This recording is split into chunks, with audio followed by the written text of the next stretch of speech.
How common is that experience of yours at the Luzhniki? Is it one stadium, or is it now commonplace at stadiums around Russia? Every person that attended the match on Sunday, we felt the same. We felt all the same, and it was an amazing experience. And we didn't face any problems, any obstacles, anything that could stop us to go to the stadium and feel this atmosphere. When I got here for the Confederations Cup last year, I walked into the stadium. Kazan was the first stadium I went to, and I saw literally the whole middle tier with wheelchair access seats. That is not normal. That's better than required, isn't it?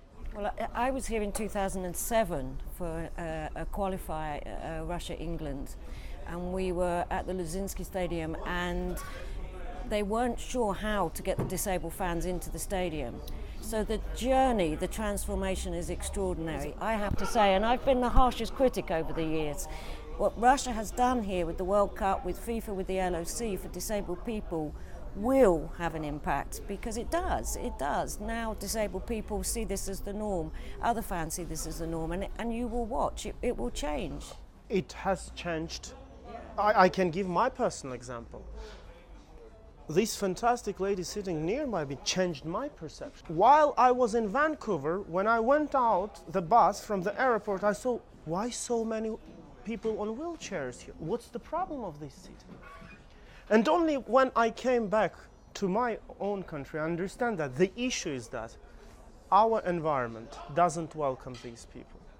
And this is the main challenge. So growing up, before you knew Yelena, what was your perception of people with disabilities, people in wheelchairs? What were you told? I had a feeling, Amanda, that these people don't exist. And this is the thing, to see a person on a wheelchair reminds you kind of a painful thing, about the problems that they cannot freely enter the bar or a restaurant. We were sometimes searching for 20 minutes for a cafe in central Moscow with Yelena because she needs a special requirement. So this is an issue. I spent most of my life as a non-disabled person, and it hit me like a brick wall when I became disabled. I didn't leave the house for 2 years, and it was my love of football that gave me some confidence back. And that's the impact it has. And I come back to what you said, Amanda. When you walked into the stadium in Kazan and you saw all of those disabled spaces all the way around the stadium, that speaks a narrative like nothing else. Because for somebody like yourself that never thought about disability, suddenly it's there, it's visible. How has it changed since you first went to football in 2004?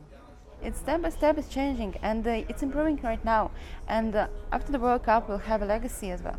So I just want to welcome people here and come and see.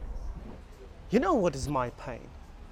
That a British journalist from CNN is doing this program on disabilities. But Yelena, please correct me, has never appeared on a single Russian TV channel to speak about that issue loudly. When we speak about awareness and legacy, let's be sure that this fairy tale, for me as an anti-discrimination guy, for Yelena who is fighting day and night for the rights of disabled fans, doesn't end up with the final whistle at Luzhniki Stadium. Is the biggest barrier to fully accessible stadiums, to making it all more inclusive, is it attitudes or is it money? Attitude. Every time. I mean, if I could have $1 for every time over the years that somebody has said to me, but this is an old stadium, we can't make it accessible. And then the following season they add corporate hospitality or they add something else. So it is attitude and it is commitment. This can't be taken back now. It's out there, and disabled fans are included, and other fans won't want that to change. So it will be positive, I promise you. And I do have the experience because I've travelled the world and worked with many tournaments and so Joyce, on. This I World promise Cup you it will be is the best thing happening to Russia since Yuri Gagarin's flight to the space. Wow. I'm with you on that, believe me. Yeah. So where is Russia on this compared to other European countries, in your opinion? Where it was in 2007 when I came, not just in the facilities but also in the understanding, and where it is now. All of the volunteers, everybody has had disability awareness training, so we are getting a warm welcome. And as a disabled person, the biggest part of coming to a football match is your fear. You know, how easy am I going to be welcome? How easy is it going to be for me to actually get into the stadium? All of those aspects. But this is the beginning. This is the beginning. You know that, I know that. It's the beginning.